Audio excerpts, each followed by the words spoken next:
The far right and the MAGA right were once one and the same, united under the same banner, the same red banner, with the orange man emblazoned upon it.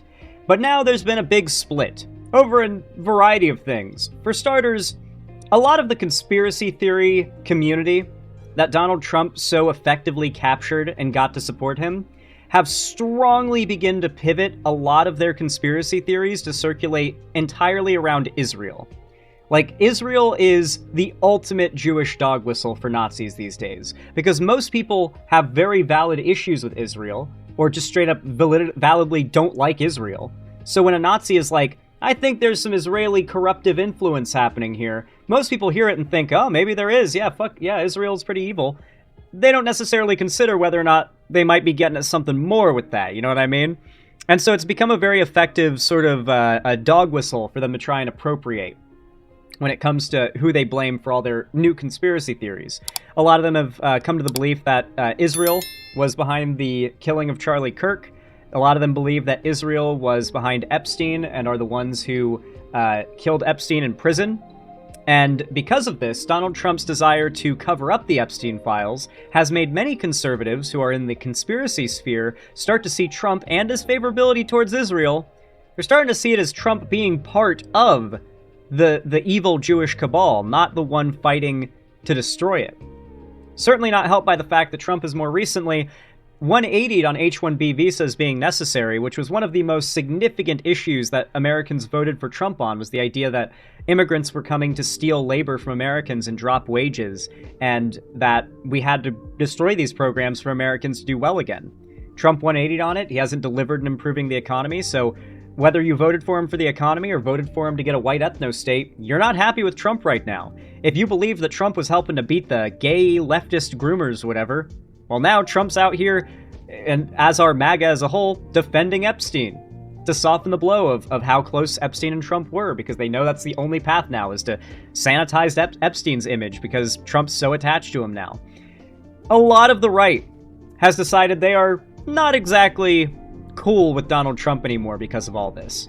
Particularly the more Nazi conspiracy theory side of things, and who better to represent those folks than Tucker Carlson, who never liked Donald Trump, as we know from the Fox Dominion lawsuit, where a bunch of Tucker Carlson's private text messages had to be relinquished to the court and were later made public, where he emphasizes a lot in DMs how much he dreads having to go on air every night on Fox News and lie, this is his words, not mine, lie to America to make Trump look good. He said he despised doing it many times in those DMs, and so Tucker is just literally the ultimate populist neo-Nazi grifter. He is absolutely more far-right than he even let on Fox News, but he pretended to be more moderate so he could reach that larger audience, and he could use Trump's popularity to propel his own. But now, he's independent, he's having fun with Nick Fuentes and other neo-Nazis on his show, and he's talking about how the Jews in Israel, they were just asking questions, that kind of stuff. So I thought we'd go ahead and take a look at his newest episode he put out a few days ago. Why is Nick Fuentes so popular? Nikki Haley's son explains. So this is some more Nick Fuentes glazing from Tucker Carlson. I hope you guys are ready. If you end up enjoying this video, make sure to leave a like and a comment down below, and a hype as well to boost the video in the algorithm. Comment who up Xandering they haul if you want to help out the channel, and subscribe and ring the bell icon if you want to see more from me. But without further ado, let's get right into it. Like all the screaming about Nick Fuentes on the internet is finally dying down a little bit. It couldn't go on forever, though it seemed like it might. And that's a good thing, because after all, there's a lot else going on in the world, some of it important, and watching people day after day stand up to basically make the same point. I'm a good person, unlike him. Not that interesting or edifying or even really informative, and we definitely learned that. So should people instead be seeking out those who are as loudly and provocatively a bad person as possible? Are you saying good people are boring, no one wants to watch that? To be fair, I guess that would explain a lot of why the left has never been as successful in environments like YouTube as the right. At the end of the day, internet people like entertainment, and entertainment is being an evil asshole at every opportunity. At least for a lot of people online, it's a pretty good substitute for entertainment. There are quite a few professional conservatives who are not that conservative in any sense that really matters. Some of them are fraudulent or sad or kind of stuck in nonprofit jobs because they can't get another, and your sympathy goes out to them, but listening to them talk day after day really didn't teach us anything. But it doesn't mean that there aren't lessons to be learned. In fact, there's one really important lesson, and this was really the reason to interview Nick Fuentes in the first place. And the lesson is that a lot of young men in America, mostly white, but not exclusively, listen to Nick Fuentes really carefully. And the lesson that our professional bettors in Washington have drawn over the past few weeks is that means they're as bad as Nick Fuentes. They're Nazis too. Of course, they're not Nazis by and large. They're just... Of course. Nick Fuentes fans, groypers, totally not Nazis. I think all of you have had an experience where you've clicked on a Twitter post and scrolled down to see all the groyper accounts posting images of, like, George Floyd being murdered. These people are not just Nazis, they are the most Nazis on the internet and take pride in it. If Nick Fuentes and his fan base are not Nazis, then there is literally no group on this planet that people like that people like Tucker Carlson will admit are far right. In the worldview, as presented by people like Tucker Carlson, the far right is practically non-existent. There's rhinos, and then there's the real right, and the real right are Nazis. And Nazis don't exist. Just American young people. And so the question is, and it's a pressing question if you care about the future of the country, why have they been listening to Nick Fuentes? Sincerely. Because young people are stupid. Ironically, Tucker Carlson will say, young people are too stupid to understand what gender they are, so if they say they're a girl when they were born a boy, don't listen to them. Meanwhile, all these kids are watching Nick Fuentes. He must really have a point. There must be a really good reason why these kids are watching Nick Fuentes. They must, kids are obviously very logical and reasonable and have very well-formulated political axioms, so they would seek out reasonable, clearly knowledgeable, educated figures to get their politics from. That's obviously what teenagers and kids prioritize in a political pundit. Come on. Like, what is this? Why aren't they listening to somebody from the Heritage Foundation or the Daily Wire? Why do they... Because they're teenagers, and teenagers are shitheads. Believe Nick Fuentes more than they believe the people who think they ought to have a monopoly on the attention of young conservatives? That is a really important question.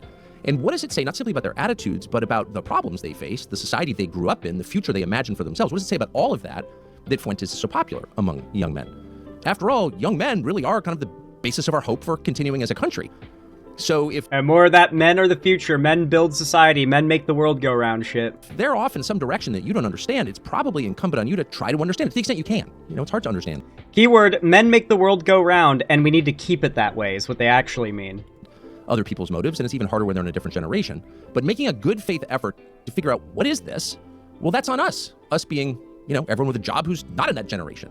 All the beneficiaries of a stronger, more cohesive America, the America we grew up in, which doesn't exist anymore. It's our responsibility. I love how, once again, just the classic conservative bit of, trust me guys, this particular era of America was the ultimate fantasy that we need to go back to. And you look at any conservative at any point in American history, and they all promise that the America they grew up in was better than the one we have today. At the end of the day, the only thing that was better was lower inflation. Because a lot of things just get worse when it comes to America the further back you go. Like, just straight up, things get worse when you go back further. Like, as bad as things have gotten in some areas, as an average, I'd say that existing as a human has never been better than it is now. I would never in a million years decide to have been born, like, a couple decades earlier, or at any other time in history that has happened yet. I would pick now, so... I don't know. Sure, things are tough right now, but they're better than they've ever been at the same time. To look at newer generations and say, what's going on with them? Can we help in any way? If we care about our country, if we care about our own families, our children and grandchildren, we probably want to do that. And it's probably not enough to call them names. It doesn't work, for one thing. It just makes whatever we claim to dislike even stronger. There's one lesson of the Trump 2015 announcement and everything that's happened. Nick Fuentes has been around for a decade now on the internet. He's no one new, and he's had ups and downs in popularity with every stint in right-wing populist belief. Nick Fuentes was immensely popular from like 2018 to 2020, and then he fell off the face of the earth and was a pretty niche figure for a good like 4 or 5 years until like the last year or so with the Israel stuff getting so big. He's really blown up off of like his anti-Israel coverage. But Nick Fuentes being this kind of... There are very few guys out there who can like get into their later teens and then get a girlfriend and get away with that girlfriend finding out that he's a Nick Fuentes fan. Like, when a girl finds out that you spend your days watching the gay catboy Nazi streamer just say the N-word all day and talk about the Jews, They immediately know what you are, and they want nothing to do with you. Naturally, a lot of these young men, at least in the past, grew out of Nick Fuentes. The people watching Nick Fuentes now have completely replaced the people who were watching Nick Fuentes back in 2019. The majority of Nick Fuentes fans at all points in his popularity have been teenagers. But he's been around for a decade. Which means the people who got into him in 2016, 2017, 2018, fell for his nonsense. They didn't continue to be groypers into adulthood. They grew out of that shit, and new teenagers got suckered into his nonsense to replace them. And that is a cycle that has been going for a decade now. Since in the last 10 years, it's that. And the lesson, obviously, is that when every power center in the country declares war on you, you become a power center. It doesn't destroy you. It makes you stronger. It's certainly true for Donald Trump. Would he have become... Would you say that of Charlie Kirk? ...president in 2016 and 2024 if all the cool kids hadn't denounced him as a Nazi? Probably not. Would he have been reelected if the FBI hadn't raided Mar-a-Lago and gone through his wife's underwear drawer? We can debate it, but maybe not. The FBI went to Mar-a-Lago and searched his wife's underwear drawer is the most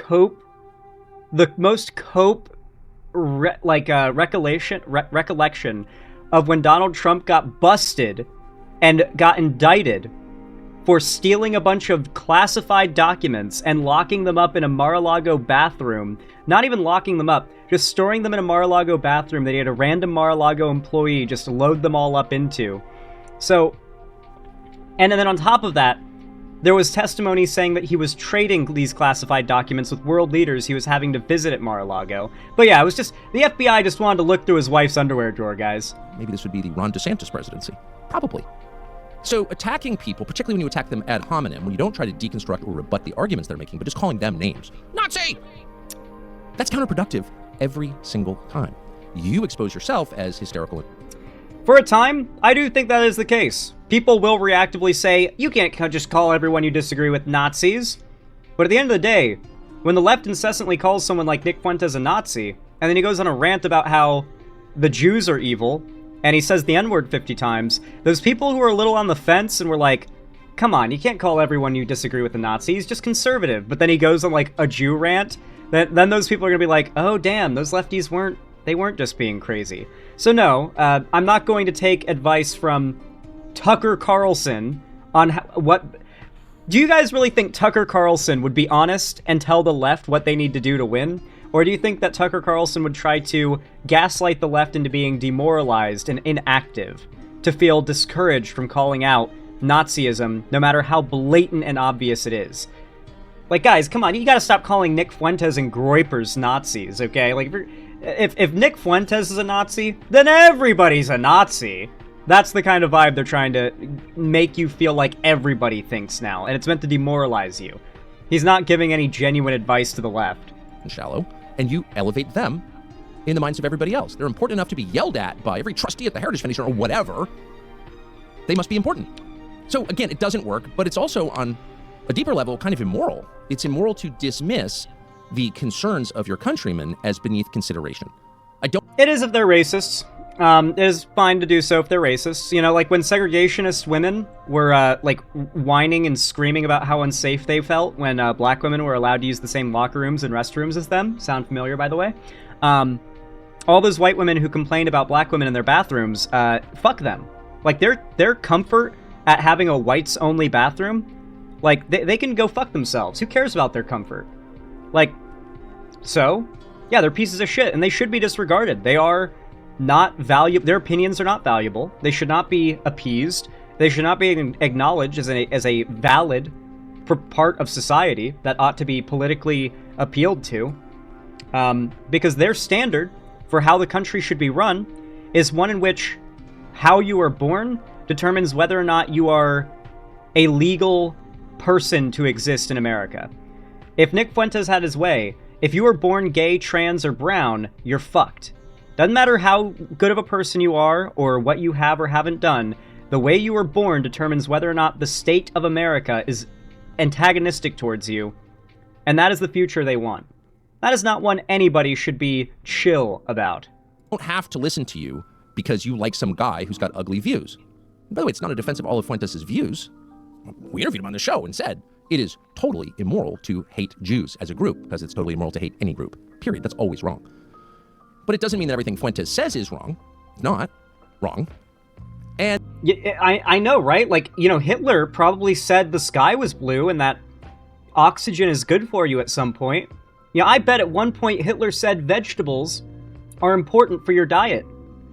So come on, I mean, he said some correct things. This is the most low effort and blatant form of sweeping and whitewashing someone that you could possibly, or sugarcoating someone you could possibly do, is well, sure, he said a lot of horrific, awful things and believes a lot of horrific, awful things. And I claim to be a Christian, and I claim to believe that all humans on Earth are the children of God, but I also hate a ton of humans based on nothing but their skin color, where they come from, how they were born, etc. And there's nothing hypocritical about that. Come on. Fun fact, Hitler was literally a vegetarian? Well, there you go! He definitely said vegetables were important. So yeah, I bet a bunch of vegetarians out there, I guess they would have to be pro-Hitler. They'd have to admit Hitler was right about some things because they were vegetarian too. No. It is one of the most blatant ways of trying to say, I'm not defending this person, I'm just defending the occasional correct thing they've said. Nothing correct that Nick Fuentes has ever said has not been said a million times by a million other people with platforms. Nick Fuentes is not famous for the non-horrible Nazi shit he says. Nick Fuentes is famous for the horrible, incorrect Nazi shit he says. The stuff that Tucker Carlson says, well, we don't agree with that. That's the reason that Nick Fuentes is popular. That is what his fans go to him for, explicitly. And more to the point, what he says on the air and his huge popularity, which has only increased the more these people scream at him, says a lot about the people who are listening and their legitimate concerns and the factors in our society, in America and the West, that gave rise to their attitudes. Like, how did this happen? Let's, for once, in the last 20 years, look back and ask ourselves an honest question. How did this happen? Let's do what we didn't do when we withdrew from Afghanistan, or declared a truce in Iraq, or carted away the rubble from 9/11. Okay, so are protectionist conservatives now pretending to have been against the pullout from Afghanistan because now we're separated from it enough that it has gone down in history as one of the biggest mistakes America's ever made? The fact of the matter is, I was totally right when all that shit happened. America should have never gone into Afghanistan, and after it did, it should not have left until it was absolutely sure that there would not be any retakeover by the Taliban. We came in, and coming in was the problem to begin with. I don't think we should have gone into Afghanistan necessarily. I'm not a big fan of just taking over countries to say we're gonna run things now necessarily. But hey, we did. We went into Afghanistan and we took it over. We installed our own democracy to rule it, and then we stayed there for 22 years, and then we just up and left. And a lot of people don't know this, but the majority of Afghans in Afghanistan, when polled prior to when the news of the upcoming pullout from Afghanistan was happening, most of them voted that they did not want the U.S. to leave Afghanistan until the Taliban had thoroughly promised the United States military, with the threat of retaliation from America if this promise is broken, that they would not attempt to retake any of the territories that they had lost in the war. Which they did immediately after the US pulled out, and America did nothing about it. The people of Afghanistan didn't want us to leave. We fucked shit up, and then we started to fix things, and we were on a path to fix things even more. And people were like, well, you can't come in, make a mess, and then leave without cleaning up after yourself. And that's exactly what we did. We came in, we made a mess, and we left without cleaning it up. We should never have came in and made a mess in the first place, but we damn well shouldn't have left without cleaning up after ourselves. We never asked, how did this happen? And no one was ever held responsible for allowing it to happen, or the bad decisions that made it happen. Not one person. And so, of course, inevitably, disasters followed disasters. Because if you never take the time to take responsibility for what you've done, or even understand it, you're apt to repeat it. It's the most obvious observation in the world. It's the basis of good parenting. It's why you make your kids apologize, of course. So let's, in the case of Nick Fuentes. I love, Tucker Carlson loves to compare running a country in politics to having kids. Remember Trump, or when Tucker was like, "Daddy's home," in reference to Trump, and he's angry. He's gonna give you a spanking, in reference to Trump and the left. focus not on Nick Fuentes, but on the people who watch Nick Fuentes. What kind of world have they grown up in? These young white men. Well, they've grown up in, over the last 10 years, a world that hates them. And not in a subtle way. Openly, with a Hutu-like directness and ferocity. They've grown... Jesus Christ. Yeah. Where have I heard this one before? Literally since I was a teenager. This rhetoric appeals to you when you're a teenager, and as you get older and you start to have more life experience, you're like, oh, wait, okay, this literally is nonsense. The idea that, like, young white men are actually... The way these people talk is that young white men are the new most oppressed group in society. Even as a young white man, you eventually quickly come to realize how not true that is as you go into the real world. That just perception... Unless you spend all your day on 4chan, that perception just can't hold up to reality. Grown up in a country that has systematically, in law, excluded them from the workplace, from education, from federal grants. But how? Okay, then how do men make the world go round? How are men our future? How do they make the whole world operate if at the same time they've lost all these opportunities and are incapable? Men are simultaneously the strongest, and they make the world run. And if we had women running everything, everything would fall apart and the world would explode. But also, women are running everything now, they're working all the time, and men are having a harder time than ever succeeding in the workplace. So men are so strong and so powerful, but also so weak that women are just destroying them in every sector, from education to work performance to job hiring to like I'm sorry, Tucker, but how much are you going to keep on arguing this, like, men make the world go round, men are superior, pretty much, while also acknowledging how much men are incapable of pulling themselves up by their bootstraps and solving the situation? Why should these young white men who are struggling, why should they not pull themselves up by their bootstraps? Why is a single black mom who lives in the hood, whose husband left her and she lives off of food stamps and desperately works day and night, 2 jobs to be able to provide for her kids, why does she not deserve any kind of support? And why does she need to pull herself up by her bootstraps? And why does the 15-year-old white boy gamer from the suburbs need all of the support from our society and government because they have it the hardest? Fantasyland. Fucking Fantasyland, bro. And has told them again and again and again, no, we're not discriminating against you, and yes, you deserve it. Imagine growing up like that. And again, this isn't behind the scenes. This is way out in the open. And not only has it done exactly that to young white men, of course, white men being the one group who are officially excluded under DEI, there's only one, it's white men, white straight men. There's not... To be fair, white women should also be excluded. Whining. And by the way, this happens to be the one group in America who, by and large, have been taught for cultural reasons, don't... Also, hilariously, like, the DEI thing is so funny because it's outdated as fuck as far as what the left actually wants for diversity programs like this. California eliminated DEI in 2019. Like, DEI and affirmative action programs in colleges, they ended that program in their state in 2019 and replaced it with a better program because they recognized that the DEI and, fuck, I forgot the name of the other program. The one that prioritizes students who apply for colleges that are from, like, marginalized groups over, like, straight, white, wealthy, middle-class kids. Those programs were quite flawed in that they mostly accounted for identity politics as a point of privilege and prioritized that over class. So you actually had situations, particularly in California, where fairly wealthy, well-off, notably a lot of Asian immigrants who came from, like, wealthy families that could immigrate to America, get a nice house, get a business started, get their kid in a nice school because they were able to get things started in America. They kind of have to be past a certain bar just to get here and do all that.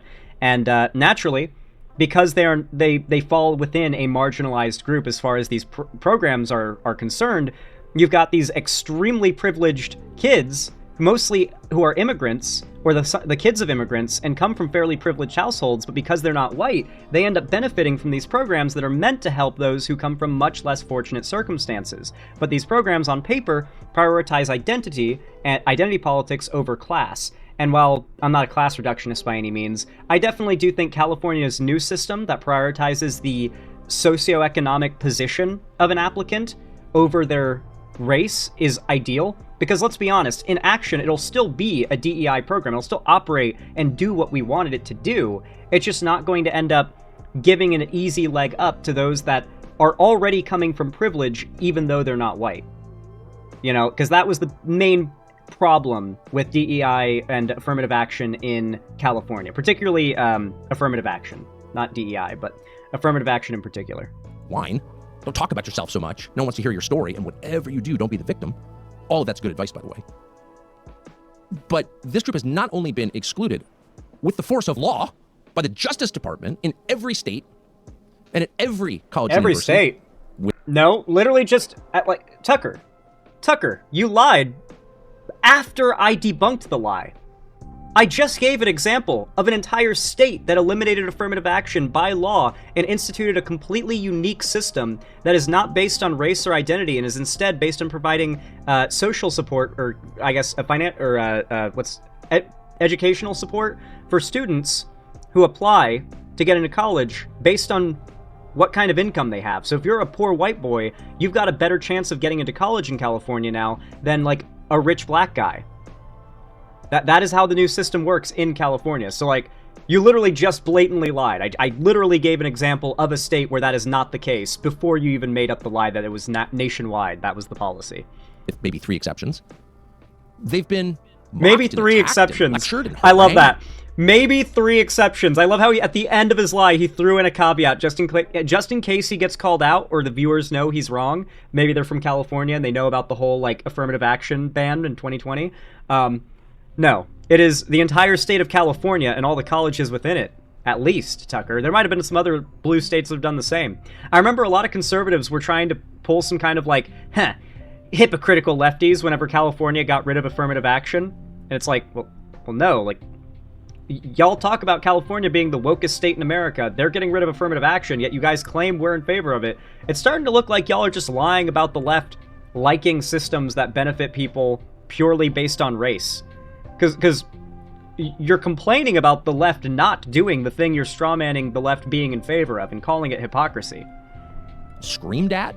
Every bookstore in America had books on display. Whiteness is the problem. Well, what if you're white? What if you're like 19 and you're thinking about how do I make my way in this increasingly competitive, maybe even ruthless country? It's not 19-year-olds, it's 15-year-olds. And everywhere I go, people are telling me I'm bad because of the way I was born. What effect would that have on you?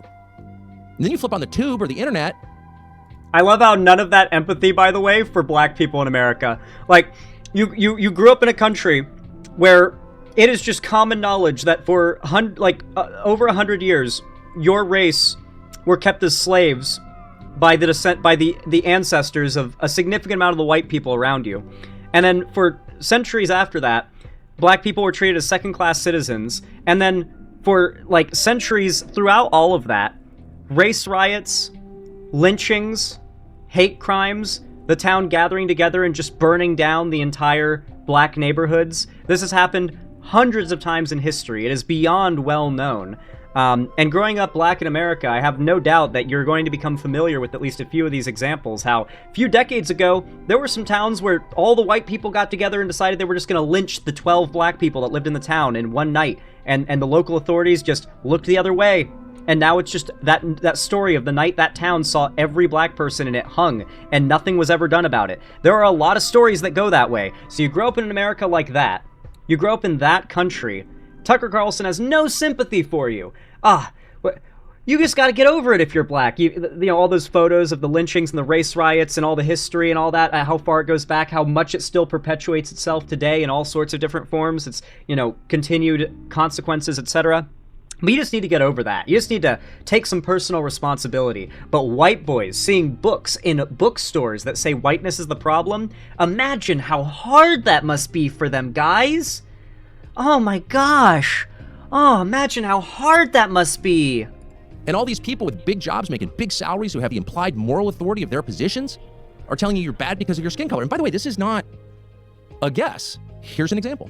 We have systemic racism in the United States of America. It exists today. And it's a white man's problem. White men are responsible for it, not black men. And we have stood by to see media. So is institutional racism against black people in America not done by white people? Or, like, was it in fact black people that did slavery, Jim Crow, redlining, segregation, race riots, cross burnings, lynchings, based Biden. Biden was literally always based. Any of you who think Biden wasn't based, you just didn't see enough Biden. There's a clip of Biden saying that he felt bad when he found out his grandpa was not one of those union guys who would murder factory foremen for mistreating their workers when he was a kid. Because Biden's Irish, and his grandpa's like proper Irish in that time where like a lot of Irish people were working like really, really horrible conditions in factories and shit. And so like labor unions and stuff are something that Joe Biden's actually for quite some time been fairly pro and in favor of. And this clip is unironically one of the most based things ever. I told when I ran for president, I told you I'd have your back. And I have. You know, there are a lot of politicians in this country who don't know how to say the word union. They talk about labor, they don't say union. It's union. I'm one of them. I'm proud to say union. I'm proud to be the most pro-union president according to the experts about in American history. And by the way, I make no bones about that. Folks, in this Labor Day, let me tell you what we're celebrating. We're celebrating jobs, good-paying jobs, jobs you can raise a family on, union jobs. Well, low-key, what I think actually served Biden very well is that whenever he's saying anything that's not like a big buzzword, he's kind of mumbling it out. But whenever he says the important words, he enunciates them quite well. Jobs, good-paying jobs, unions. Unions are good. Those are the things that cut through, even if all the other words are mumbling. So at the end of the day, he mostly said what needed to be said, even if half of what he said was mumbling, because he at least enunciated the keywords that everyone actually listens to. You've heard me say it before, but my dad used to have an expression, I swear to God. He'd say, Joey, a job's about a lot more than a paycheck, for real. It's about a lot more than a paycheck. It's about your dignity. It's about respect. It's about being able to look your kid in the eye and say, it's going to be okay, and mean it when you say it. And he was right. And I'm determined to make that a reality. Yeah, Biden was also the one that pushed Obama to go through with making same-sex marriage legal federally, yeah. For every family in this country. Eventually, like, for those of the, like, inevitably there are going to be lefties that watch this, that watch my stream, who are probably pretty negative about Biden. Once Biden stops being recent memory and starts to become U.S. history, the fact that he was the best president we've had in our ever is going to become so uncontroversial of a take, and I really can't wait for that day to finally come. And we are making it a reality. Nearly 13,500,000 jobs just since you got me sworn in January of 2020. 800,000 new manufacturing jobs. But you wouldn't know from all the negative news you hear. But we're getting through this, one of the greatest job creation periods in American history. For real, that's a fact. Up until the day Trump took office. And you know, it wasn't that long ago we were losing jobs in this country. In fact, the guy who held this job before me was just one of 2 presidents in history. He was one of, but here's an important point, one of 2 presidents in history that left office with fewer jobs in America than when he got elected office. By the way, you know who the other one was? Herbert Hoover. Isn't that kind of coincidental? Look, but we're turning things around because of you. When the last guy was here, you were shipping jobs to China. Now we're bringing jobs home from China. When the last guy was here... When was this recorded? 2024, during the election. This was like a month or 2 before the DNC took the nomination from Biden and gave it to Kamala Harris. When the last guy was here, your pensions were at risk. Undemocratically. We helped save millions of pensions with your help. When the last guy was here, he looked at the world from Park Avenue. I look at it from Scranton, Pennsylvania. I look at it from Claymont. Where's that one clip where he... presented the whole deal. Anyway. I wanted to find the clip where he talks about his grandpa and how when he was a kid, he was disappointed when he found out his grandpa wasn't part of that, like, Irish union gang that goes around beating the shit out of and sometimes killing factory foremen that mistreat their workers. Like, Biden, especially on workers' rights shit, was on point. Mediocre, mealy-mouthed, snowflake white men who are incapable of taking critique, who are willing to dole out infamous repudiations of the humanity of the other, and yet they call us snowflakes, and they are the biggest flakes of snow to hit the earth. American history is one in which white Americans, by and large, have been taught to have indifference or even contempt for black life. We have defined the country. What being said here is wrong. Like, nothing here is incorrect. Everything here is backed up by sociologists, historians, scientists, if there are scientists that social scientists, etc. The idea that this is a controversial take that's alienating white men, and we need to compassionately be like, oh, no, we got to avoid offending them. Meanwhile, these same people claim that black people just need to get over racism, slavery, lynchings, redlining, Jim Crow, segregation, and just pull themselves up by their bootstraps and deal with the socioeconomic disparity that an entire demographic faces, directly caused by the history of racial injustice in this country. Acknowledging that is woke and cringe, but the white boys, guys, they're having such a hard time. People are saying mean things about them. How can they ever recover? But also, by the way, men, white men especially, are so strong, so powerful. We can't let anybody but white men run the world or everything will suffer. But also, white men need DEI, and they need preference. They need to be treated with kid gloves, and they need to be coddled. Make it make sense. Somebody make it make sense, because it just doesn't. It doesn't compute to me. Anyway, folks, I think if I see any more Tucker Carlson, I'm gonna die, so that's probably where I'm gonna call it quits with the Tucker segment here. But if you did enjoy, then please consider leaving a like and a comment down below. Comment who up Xandering they haul if you want to boost the video in the algorithm. Leave a hype as well to do the same, and subscribe and ring the bell icon if you want to see more from me in the future. But with that said, thank you for watching, and I certainly hope to see you again next time.